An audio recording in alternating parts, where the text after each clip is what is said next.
السلام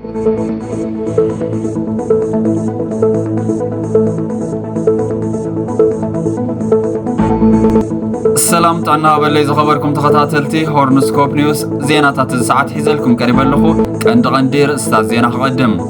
أبز تفلاليو كبابتات كلهم حراكة بتمال جميرو أبا مونغو فانن سراويت إثيوبيان حيالو جي كايد كمزلو تحبيرهم بوليس تግራይ ድልው ክኸውን ጻውዒት ቀሪብሉም ነበር ሚኒስትር ጉዳያት ወጻኢ ፊንላንድ ፔካ ሃቬስቶ ቁልውላው ሱዳን ተቀጺሉ ንቻድ ደቡብ ሱዳን ኢትዮጵያን ሊቢያን ሓዊሱ ንብዙሓት ከባብታት ከቢድ ሰዓዊን ክህልወዩ ብምባል አጠንቂቆም ፕሬዝዳንት ኤርትራ ኢሳያስ አፈወርቂ ዶናልድ ትራምፕ ይፈርሑ እዩ ኢሉ ሓደ አምባሳደር ትግራይ ካብ ፌደሬሽን ኢትዮጵያ ቀስ በቀስ ትርሕቀላ ተባሂሉም አሳት ፍርቅ ሚሊዮን ወታደራት ከም ዝተቀተሉ ኤጀንሲ ሃገራዊ ድሕንነት ስለያ እንግሊዝ ገሊጹም ኣብ ትግራይ ዝግበር ዘሎ ግፋ መናእሰይ ገበን ኩናትዩ ደው ይበል ብምባል ሓደ ዘይመንግስታዊ ትካል አጠንቂቁ ቀንዲ ዜናታት ሆርንስኮፕ ኒውስ ክትሰምዑ ጸኒሕኩም ናይ ዚዮምን ካልኦትን ዝርዝር ሒዝና ኣለና ሰናይ ምክትታል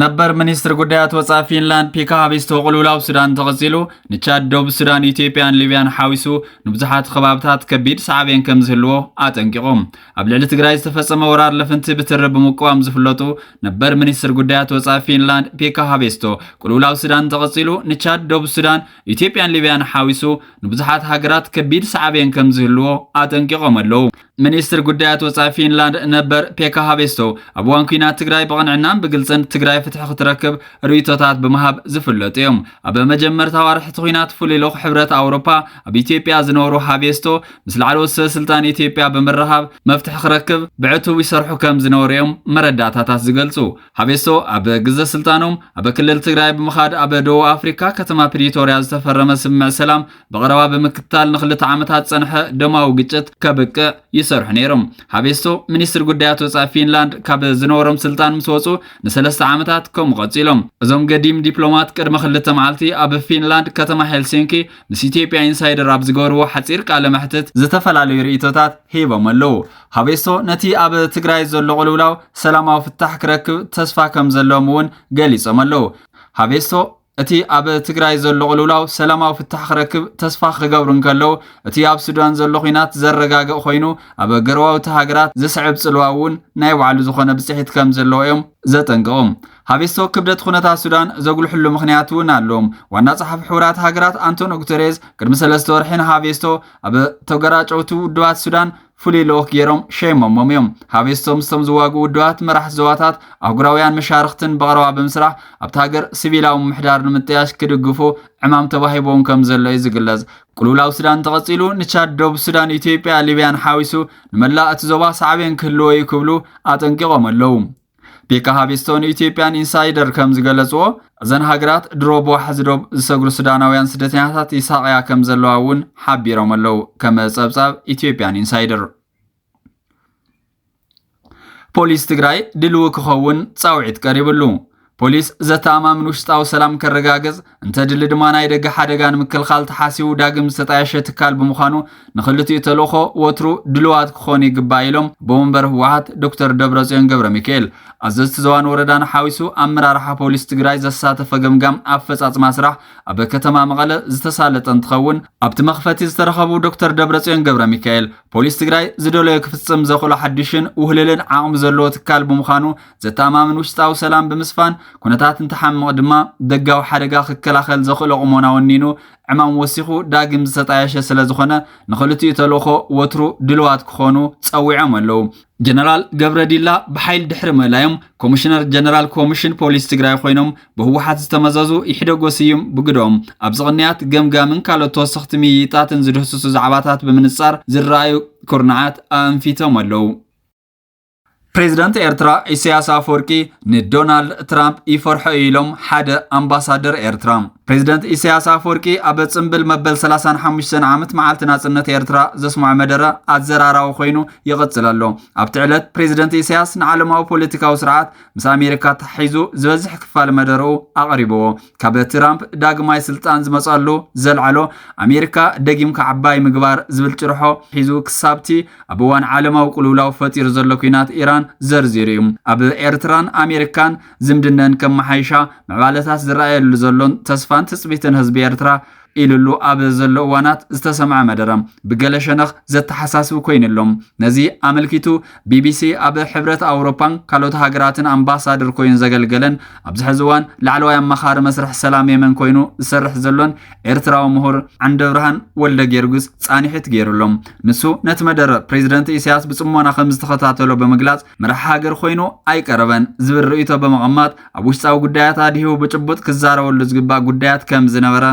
ገሊጹም ብዛዕባ ዓዳ ኣሜሪካ ካብ ዝዛረብ እቲ ዝምልከቶ ብዛዕባ በጀት ናይ ኤርትራ እዩ ክዛረብ ዝግብኦ ዝነበረ ኢሉ ብምጥቃስ ግልጽነትን ተሓታትነትን ስለ ዘይብሉ ግን ከም ዘልዓሎ ገሊጹ ባጀታዊ ሕጽረት ድዩ ወይስ ባጀታዊ ዝያዳ ኣሎ የብሉን ግን ዝፍለጥ የለን ድሕር ምባል እቲ ብቐንዱ ዝምልከቶ ብዛዕባ ኣብዚ እምበር ኣብዚ ጽቡቕ ተገይሩ ዝበሃሉ ስለዘየለ ብዙሕ ግዜ ናብ ደገ እዩ ከም ተንታኒ ኮይኑ ዝቐርብ ብምባል ሰፊሕ ርእይቶ ኣካፊሉ ኣብ ዞባዊ ጉዳያት ፕሬዚደንት ኢሳያስ ብዙሕ ትኹረት ዝወሃቦ ኣሰካፍ ኩነታት ስለዘየለ እዩ ሸፈፍ ኢሉ ሓሊፍዎ ብምባል ብቐዳምነት እቲ እገዳ በይናዊ ዘይፍትሓዊ እዩ ነይሩ ሓደ እገዳ ሕጋዊ ክኸውን ብሕቡራት ሃገራት ክግበር ኣሎ እዚ ግን ብኣሜሪካ ዝተገብረ ዘይሕጋዊ እዩ ነይሩ ሙልዓሉ ጽቡቕ እዩ ክሳብ ሕዚ ግን ኣይተልዓለን ክልዓል ይሕሰበሉ እዩ ተባሂሉ ኣብዚ ሓፀረ ክልዓልካ ኣገዳሲ ኢሉ እቲ ሓላፍነት ናይቲ መራሒ እዩ ግን ንዕኡ ንዘይምንቃፍ ሸፈፍ ኢሉ ምኽንያቱ ፕሬዚደንት ትራምፕ ከዓ ብዙሕ ግዜ ስምዒታዊ ቁልጡፍ መልሲ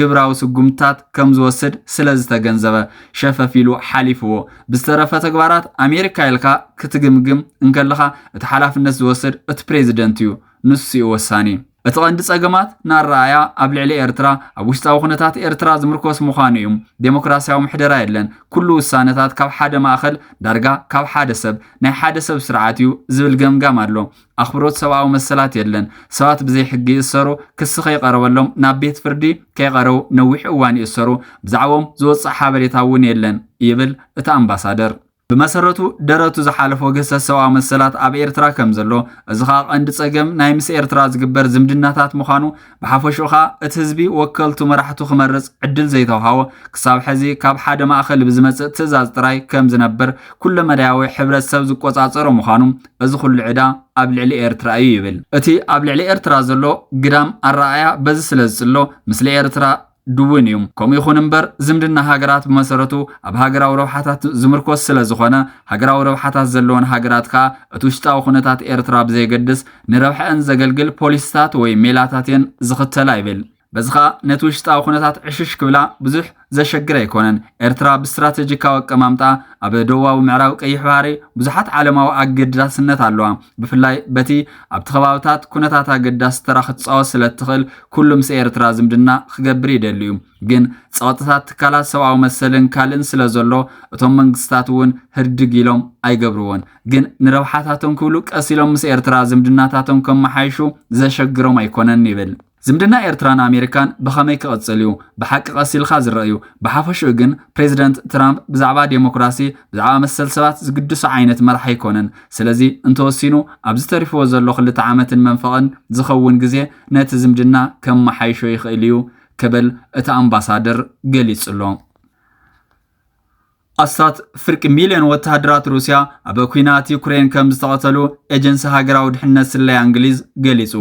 ዋና ዳይሬክተር ኤጀንሲ ሃገራዊ ድሕነት ስለያ እንግሊዝ አንኪሰን ባትለር ኣብ መግለጺያ ሩስያ ኣብቲ ግጭት ኣስታት 500,000 ወተሃደራት ከም ሰኣነት ገሊጻ ኣላ ብተወሳኺ ሩስያ ኣብ ልዕሊ ሃገራት እንግሊዝ ኔቶን ሃይብሪድ ኩናት ብምክያድ ናይ ሳይበር መጥቃዕቲ ብምጥቃም ወሳነ መሰረተ ልምዓት ንምዝራግ ፈቲና ብምባል ዝኸሰሰት ኮይና ሞስኮ ግን ነቲ ክሲ ውድቂ ገይራቶላ በቋንቋ ሩስያ ዝሰርሕ ክፋል ቢቢስን ናጻ ማዕኸን ዜና ሚድያ ዞናን ብሓባር ኣብ ዘካየድዎ ምርመራ ኣብ ወግዓዊ መዛግብቲ ይኹን ኣብ መቓብር 223539 ወታደራትን መኮንናትን ሩስያ ኣብቲ ግጭት ከም ዝሞቱ ተረጋጊጹ እዩ። እዚ ኣሃዝ ካብቲ ሓቀኛ ቁፅሪ ሞት ካብ 45 ክሳብ 65 ሚታዊ ጥራይ ከም ዝውክል ወታደራዊ ክኢላታት ይዛረቡ። ፕሬዚደንት ዩክሬን ቮሎዲሚር ዘለንስኪ በወገኑ ሃገሩ ኣብቲ ኩናት ልዕሊ 55,000 ወታደራት ከም ዝሰኣነት ገሊጹ ምንባሩ ይዝከር። ኣብ ትግራይ ዝግበር ዘሎ ግፋ መናእሰይ ገበን ኩናት እዩ ደው ይበል ብምባል ሓደ ዘይመንግስታዊ ትካል ኣጠንቂቖም ግዱድ ምልመላ መናእሰይ ብምክያድ ዝፍጸም ዘሎ ገበን ኩናት ደው ክብል ቀዳምነት ንሰብኣዊ መሰል ኢትዮጵያ ዝተባሃለ ትካል ፀዊዕሎ ግዱድ ምልመላ መናእሰይ ኣብ ክልል ትግራይ ይካየደሎ ቀዳምነት ንሰብኣዊ መሰል ኢትዮጵያ ዝተባሃለ ሲቪክ ትካል ኣብ ክልል ትግራይ ግዱድ ምልመላ መናእሰይ ይካየድ ከም ዘሎ ኣቃሊዕሎም እትካል ንዶቼ ዌለ ኣብ ዝሃቦ ሓበሬታ ነዚ ብዝምልከት ብዙሕ ፀብፃባት ከም ዝበፅሖን ነተግባር ከም ገበን ኩናት ከም ዝቁፀርን ኣጠንቂቕሎ ቀዳምነት ንሰብኣዊ መሰላት ኢትዮጵያ ነዚ ተግባር ዝፍጽሙ ዘለዎ ኣዘዝ ሰራዊትን ህወሓትን ምዃኖም ብምግላጽ ኣብ ቀረባ እዋን ብዛዕባ እዚ ጉዳይ ዘካይዶ ዘሎ ውፅኢት ምርመራ ዕላው ከም ዝገብር እውን ገሊጽሎም ኣብ ቀረባ እዋን ዶቼ ዌለ ዝተሓተተ ህወሓት ዝኾነ ይኹን ግህሰት መሰል ኣይተፈጸመን ኣብ ቀጻሊ እውን ኣይፍጸምን ዝብል መልሲ ሂቡ ትማረውዕ ካብ ዶቼ ዌለ ንዝቐረበሉ ሕቶ ኣብ ዝሃቦ መልሲ ፍጻም ዳይሬክተር ደቂ ሰባት ዘይመንግስታዊ ሲቪክ ትካል ቀዳምነት ንሰብኣዊ መሰላት ኢትዮጵያ ኣቶ ተስፋኣለም በርሀ ኣብ ትግራይ ካብ ቅድሚ ሓደ ወርሒ ጀሚሩ ብግዴታ ምልመላ መናእሰያት ይካየድ ከም ዘሎ ዘመልክቱ ሓበሬታት ከም ዘለው እዩ ገሊጹ ዘሎ እቲ ግፋእ ብሰለስተ መንገዲ ይካየድ ድሕሪ ምባል ፈለማ ካብ ሕልፍ ኩናት ዝተመልስዑ ጥቃት ካልኣይ ቅድሚ ሕዚ የጋደሉ ሳልሳይ መናእሰይ በዝሒ ኣብ ዝተኣከቡሉ ከባቢ ምዃኑ ሓበሬታ ረኺበ ኢሉ ኣብ ዝቐረባ እዋን ብዛዕባ ኣብ ትግራይ ዝስማዕ ተደጋጋሚ ፀብፃባት ማእሰርትን ግህሰት ሰብኣዊ መሰላትን መሰረት ገይሩ መልሲ ዝሃበ ወሃቢ ቃል ህወሓት ኣይተ ሚካኤል ኣስገዶም ዝኾነ ግህሰት ሰብኣዊ መሰል ኣይተፈጸመን ኣብ ቀጻሊ እውን ኣይፍጸምን እዩ ክብል መልሲ ሂቡ ወሲኹ ህወሓት ህዝባዊ ውድብ እዩ ብሕቡእ ገበናት ዝፍጽም ውድብ ዘይኮነስ ህዝቢ ንምድሓን ዝቃልስ ትካል እዩ ስለዚ ክሳብ ሕዚ ሓንቲ ግህሰት ሰብኣዊ መሰል ኣይተፈጸመን ኣብ ቀጻሊ እውን ኣይክፍጸምን ኢሉ ቀዳምነት ንሰብኣዊ መሰል ኢትዮጵያ ኣብ ዝተፈላለዩ ከባቢታት ኢትዮጵያ ማእኸል ዝፍጸሙ ዘለዉ ጥሕሰታት መሰረት ገይሩ መርትዖታት ይእክብ ከም ዘሎን ሙሉእ ውፅኢት ምርመርኡ ኣብ ቀረባ እዋን ዕላው ከም ዝገብርን እውን ገሊጹሎም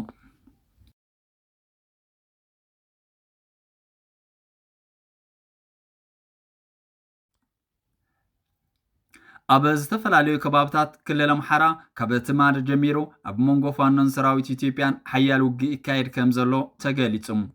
ኣብ ጎቦታት ወሎ ቤት ኣማራ ኣብ ደብረ ታቦርን መስመር ወረታን ሓዊሱ ኣብ ዝተፈላለዩ ከባቢታት እትክልል ብከበድ ተፅዋር ዝተሓገዘ ኩናት ይካየድ ከም ዘሎ እዩ ዝተፈላለያ መራኸብቲ ሓፋሽ ዝገልጻ ዘለዋ ፋኖ ኣብ ከባቢ ቤት ኣማራ ከበድትን ፎኮስትን ኣፅዋር ከም ዝማረኸ ካብ ቆላይ ክሳብ ኮሶ ማርያም ዘሎ ከባቢ ኣብ ኢድ ቁፅፅር ምእታው እውን ኢትዮ ኒውስ ጸብጺብሎ ኣብ ግንባር ደብረ ታቦር መንጎ ዕጡቕ ፋኖን ሰራዊት ኢትዮጵያን ጽዕጽዕ ኩናት ይካየድ ከም ዘሎ እውን ሓቢሩሎም ካብ ደብረ ታቦር ንኣንፈት ወረታ ይንቀሳቐስ ኣብ ልዕሊ ዝነበረ ሰራዊት ኢትዮጵያ ቆላይ ኣብ ዝተባሃለ ከባቢ መልክዕ ዲብያ ዝተጀመረ ውግእ እናሰፍሐ ናብ መደበኛ ውግእ ከም ዝተቐየረ እውን ዝወፁ ዘለዎ ሓበሬታታት የመልክቱ ምስዚ ብተመሳሳሊ ዕጡቕ ፋኖ ብዘይካና ኣምቡላንስ መንገድታት ዕፁብ ከም ዝኾኑ ዝገለጸ ኮይኑ መንግስቲ ብልጽግና በወገኑ ድግስ መረፃ ከተዓናቕፉን ዝፈተኑ ዕጡቓት ከቢድ ውቅዒት ኣዕሪፍና ኣሎም ዝብል ምላሽ ይብሎም ትግራይ ካብ ፌደሬሽን ኢትዮጵያ ቀስ በቀስ ትርሕቐላ ተባሂሉ ክልል ትግራይ ካብ ወርሒ ጥቅምቲ 2013 ጀሚሩ ኣብ ቤት ምክሪ ወከልቲ ህዝብን ቤት ምክሪ ፌደሬሽንን ወከልቲ ከም ዘይብላ ዝገለጸ ዶቼ ዌለ ፌደራል መንግስትን ህወሓትን ረዚን ፍልልያቶም ፈቲሖም መረፃ እንተዘይተኻይዱ ትግራይ ኣብ ኣብያተ ምክሪ ብዘይውክልና ፀንሐትሎም ዓመታት ናብ 10 ከም ዝበፅሕ ገሊጹሎም ኣብ ትግራይ ኣብ ዘለዋ 38 ክልላት መረፃ 24 ግንቦት 2018 ኣቆጻጽራ ገዝ መረፃ ከም ዘይካየድ ኣካባቢት ቦርድ መረፃ ኢትዮጵያ ሜላት ወርቂ ሃይሉ ገሊጻ ነይራ ኣብ ትግራይ ዴሞክራሲያዊ ስምረት ትግራይ ቃንጫ ሓቂ ትንሳኤ 70 እንደርታን ዝኣመሳሰሉ ውድባት ነቲ መረፃ ተመዝጊቦም መንባሮም እውን ኣዘኻኺራ ኣፈኛ ህወሓት ሚካኤል ኣስገዶም ግን መረፃ ክግበር ኣብ ዝከኣለሉ ኩነታት ኣይኮንናን ዘለና ኢሉ ሓደ ምኽንያት ናይዚ ድማ ሚልዮናት ነበርቲ ዞባ ምዕራብ ትግራይ ኣብ 146 መዕቆቢ ቦታታት ትግራይን ኣብ ሱዳንን ተመዛቢሎም ስለ ዘለው ኢሉ ኣብ ምዕራብ ትግራይ ጸለምትን ካልኦት ከባብታትን ኣብ ትሕቲ ቁጽር ጽራይ ዝርከብ ህዝብና እውን ነጻ ኣይኮነን ዝበለ ወሃቢ ቃል ህወሓት ልዕሊ 400 ሚእታዊ ላዕላዊ መሬት ትግራይ ኣብ ትሕቲ ቁጽር ጸላኢ እዩ ዘሎ ስለዚ ህልው ኩነታት ትግራይ መረጻ ንምክያድ ምችው ኣይኮነን ክብል ኣብሪሁም መንግስቲ ክልል ብሰንኪ ሕፅረት በጀትን ነዳድን ኣቐዲሙ ኣብያተ ትምህርቲ ክዕፅዋ ምውሳኑ ዝፍለጥ እዩ ሕፅረት ገንዘብ መድሓኒትን ንህዝቢ ትግራይ የሳቐሎ እዚ እዋን እዚ ብዛዕባ መረፃ እንዛረበሉ ግዜ ኣይኮነን መጻኢ ህዝብና ኢና ንሰርሕ ዘለና ካብዚ ናይ ህላው ቅልውላው ከመይ ጌርና ክንወፅእ ንኽእል ኢና እንብል ዘለና ይብል ኣይተ ሚካኤል ኣስገዶም ከመ ጸብጻብ ደቸ በለ ሆርንስኮፕ ኒውስ ኣብ ምክትታል ጸኒሕኩም ነዚ ዕለት ዝበልናዮም ዜናታት ሰማዕኹሞም ይመስሉ ነይሮም ሓደሽቲ ንዋናውን ሓበሬታታት ንምርካብ ሆርንስኮፕ ኒውስ ሸር ሳብስክራይብን ኮሜንትን ኣይትረስዑም